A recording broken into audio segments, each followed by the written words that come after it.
Hello friends, જય માતાજી. Welcome back to Jignaba kitchen. તો ફ્રેન્ડ્સ, આજે આપણે બનાવીશું ડાબલા કેરીનું અથાણું, એટલે કે આખી કેરીનું અથાણું. તેના માટે મેં અહીંયા 250 ગ્રામ કેરી લઈ લીધી છે. જો ફ્રેન્ડ્સ, અત્યારે નવી નવી કેરી આવતી હોય ત્યારે નાની નાની આવી સરસ કેરીઓ આવતી હોય છે, કૂણી કૂણી એકદમ. એટલે આપણે આ કેરીને આખી બનાવીને તેનું ડાબલા કેરીનું અથાણું આપણે બનાવીશું. તો તેના માટે મેં અહીંયા કેરીને પહેલાં ધોઈ નાખી છે અને સરસ કોરી કરી નાખી છે. હવે કેરીને આપણા 4 કટકા કરી લેશું.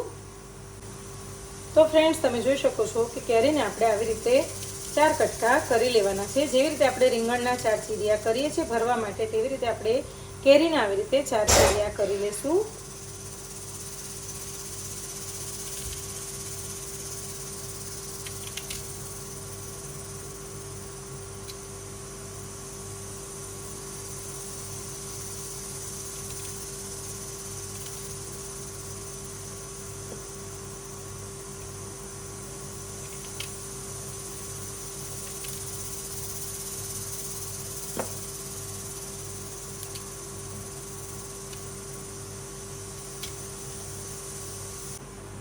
તો ફ્રેન્ડ્સ, હવે આપણી કેરીના 4 ચીરિયા થઈ ગયા છે. તેમાંથી આપણે આવી રીતે ગોટલીનો જે ભાગ હોય તે બહાર કાઢી લેવાનો છે.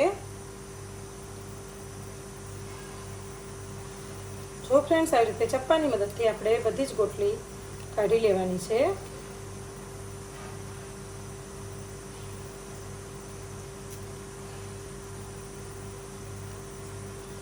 આવી રીતે ધીમે રહીને જો ફ્રેન્ડ્સ, આપણી ગોટલી સરસ બહાર નીકળી ગઈ છે. આવી રીતે આપણે બધી જ કેરીની ગોટલી બહાર કાઢી લેશું.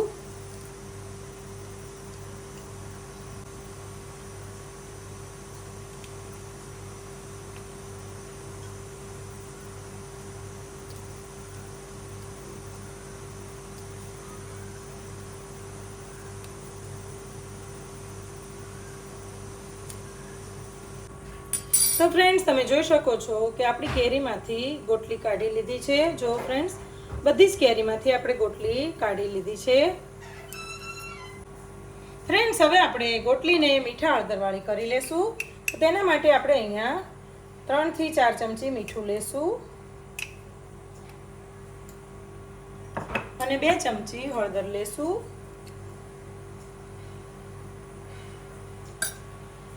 અને આ બધું સરસ મિક્સ કરી લેશું. અને હવે જે આપણી કેરી છે તેમાં આપણે આ મીઠું હળદર ભરી દેવાનું છે. મીઠું હળદર આપણે કેરીમાં ભરશું એટલે કેરીમાંથી સરસ એવું પાણી છૂટું પડશે અને કેરીનો જે આપણે અથાણાની કેરીમાં જે કલર આવે છે તેવો કલર આવી જશે. અત્યારે એકદમ લીલી કેરી છે, પછી એકદમ કેરી પીળા જેવી થઈ જશે. આવી રીતે આપણે ભરી લેવાની છે. બધી જ કેરી આપણે ભરી લેવાની છે.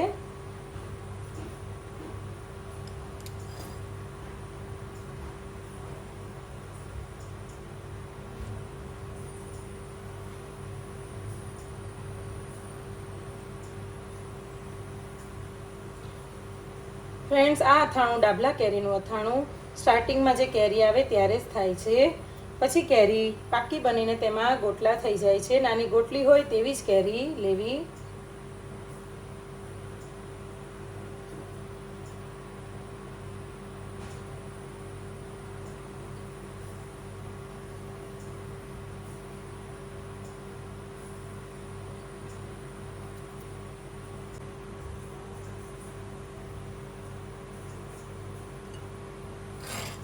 તો ફ્રેન્ડ્સ, આપણી બધી જ કેરી ભરી ગઈ છે અને હવે જે મીઠું અને હળદર છે તે થોડું આપણે તેમાં સ્પ્રિંકલ કરી દઈશું.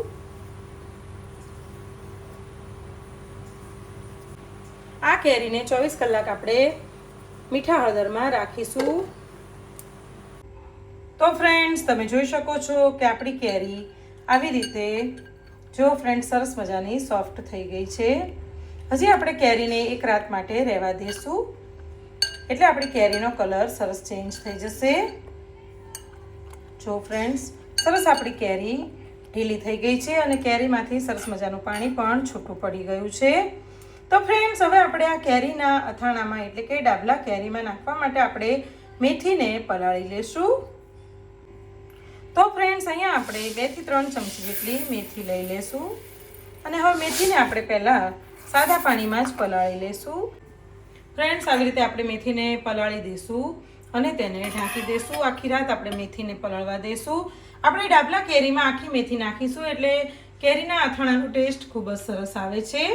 તો ફ્રેન્ડ્સ, હવે આપણે જોઈ લઈએ કે આપણી મેથી કેવી પલળીને તૈયાર થઈ ગઈ છે. તો જો ફ્રેન્ડ્સ, આપણી મેથી સરસ પલળી ગઈ છે અને હવે આપણી કેરી પણ સરસ મજાની થઈ ગઈ છે. જો ફ્રેન્ડ્સ, કેરીનો કલર ચેન્જ થઈ ગયો છે. હવે આપણે કેરીને સાઈડ ઉપર કરી દઈશું અને મેથીને તો ફ્રેન્ડ્સ, હવે આપણે મેથીને સ્ટ્રેનરમાં લઈ લેવાની છે અને હવે આપણે મેથીને ખાટા પાણીમાં પલાળી દઈશું.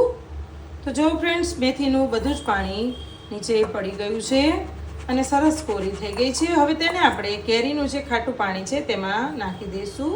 તો ફ્રેન્ડ્સ, હવે આપણે કેરીના ખાટા પાણીમાં આપણે મેથી એડ કરી દઈશું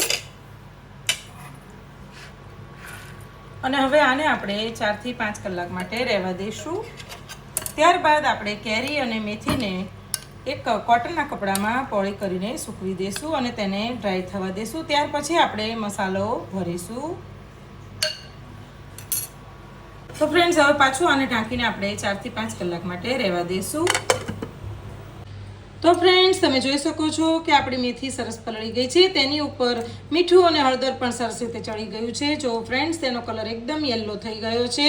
તેમાં કેરીની ખટાશ પણ સરસ ચડી ગઈ છે અને આપણી કેરીનો પણ કલર સરસ બદલાઈ ગયો છે. જો ફ્રેન્ડ્સ, હવે આપણે મેથી અને કેરીને સ્ટ્રેનરમાં કાઢી લેશું.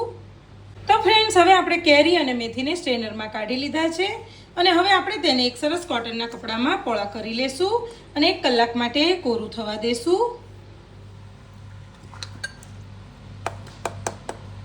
જો ફ્રેન્ડ્સ, આવી રીતે આપણે કેરી અને મેથીને અલગ કરીને મૂકી દેવાની છે.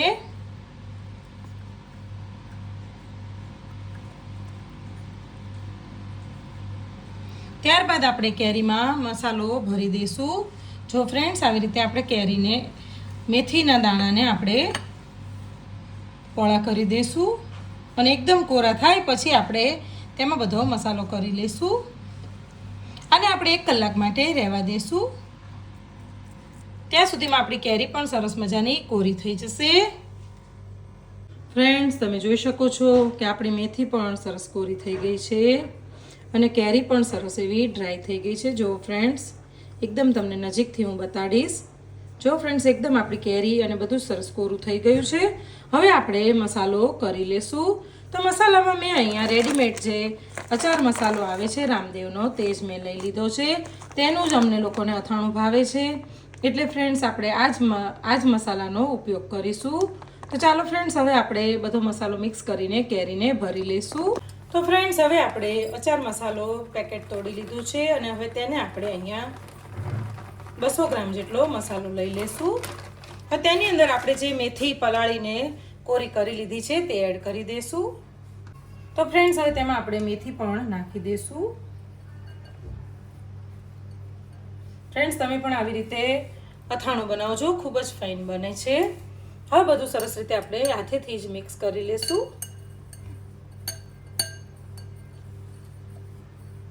અને હવે આપણે આ બધો જ મસાલો આપણી જે કેરી છે તેમાં ભરી લેવાનો છે. જો ફ્રેન્ડ્સ, ડાબલા અંદરથી પણ એકદમ ડ્રાય થઈ ગયા છે.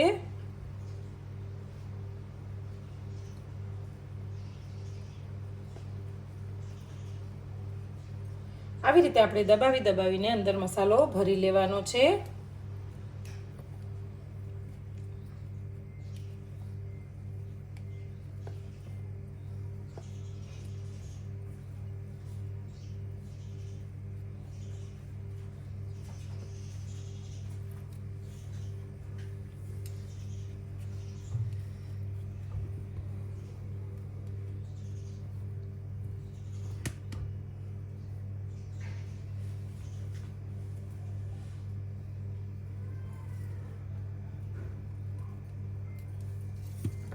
તો આવી રીતે આપણે બધા જ ડાબલા ભરી લેશું.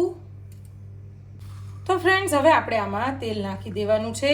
તો ફ્રેન્ડ્સ, મેં અહીંયા 250 થી 300 ગ્રામ જેટલું તેલને ગરમ કરી લીધું હતું અને એકદમ ઠંડુ કરી લેવાનું છે અને હવે આપણે તેલ ડાબલામાં એડ કરી દઈશું. તેલ તમારે તમારી જરૂરિયાત પ્રમાણે એડ કરવું. કારણ કે ખાટા અથાણામાં તેલ વધારે જોઈએ. તો જો ફ્રેન્ડ્સ, આવી રીતે આપણે ડાબલાને તેલમાં ડીપ કરી દેવાના છે. તો ફ્રેન્ડ્સ, અંદાજે 150 થી 200 ગ્રામ જેટલું તેલ ડાબલા કેરીમાં ગયું છે. 250 ગ્રામ કેરીમાં 150 થી 200 ગ્રામ જેટલું તેલ લેવું. તો ફ્રેન્ડ્સ, તૈયાર છે આપણું અથાણું. તૈયાર છે આપણું ડાબલા કેરીનું ખાટું અથાણું. તો ફ્રેન્ડ્સ, તમે પણ જરૂરથી ટ્રાય કરજો. અને હા ફ્રેન્ડ્સ, જો તમને મારી આ ડાબલા કેરીના અથાણાની રેસીપી પસંદ આવી હોય તો મારી ચેનલને લાઇક, શેર અને સબસ્ક્રાઇબ કરજો. અને પેલી બેલ આઇકોન પ્રેસ કરવાનું ભૂલતા નહીં. અને હા ફ્રેન્ડ્સ, મારા ફેસબુક પેજને પણ લાઇક કરવાનું ભૂલતા નહીં. તો ફ્રેન્ડ્સ, ચાલો ફરીથી મળીશું નવી એક વાનગી સાથે. જય માતાજી.